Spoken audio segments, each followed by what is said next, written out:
Edna's mother left the house, Edna went quietly into her room. She sat on the bed, staring into space. For the first time, she asked herself a difficult question. Is this the kind of marriage I want to live in? 6 months felt like 6 years in her mind. Just 2 weeks of the routine hard work.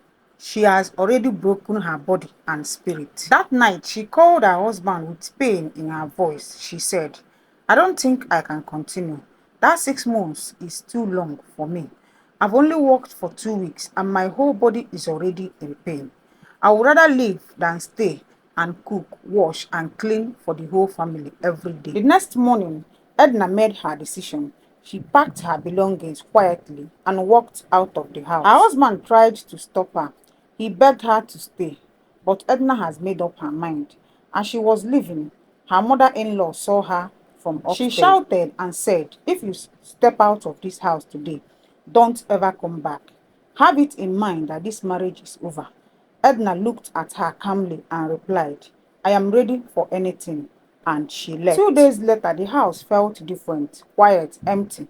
Her husband started feeling Edna's absence. The meals, the companionship, the peace. He went to meet his mother. He begged her to reduce the workload so his wife could return. But his mother refused. She said, she is not the first woman to marry into this family.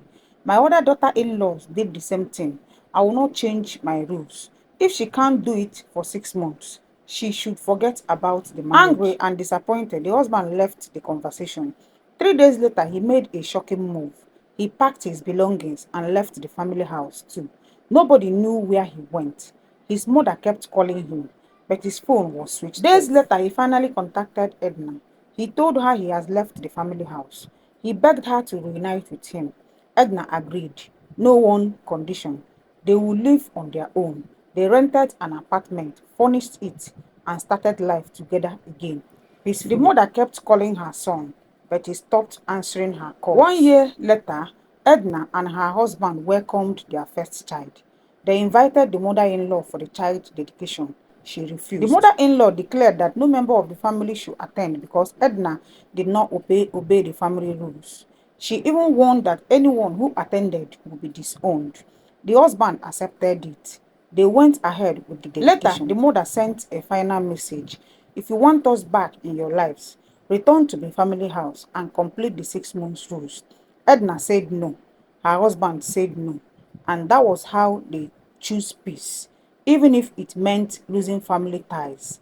6 months later, Edna's mother-in-law called and said she's ready to make peace. She invited them to the family house and said everybody should come, that she's ready to accept everybody.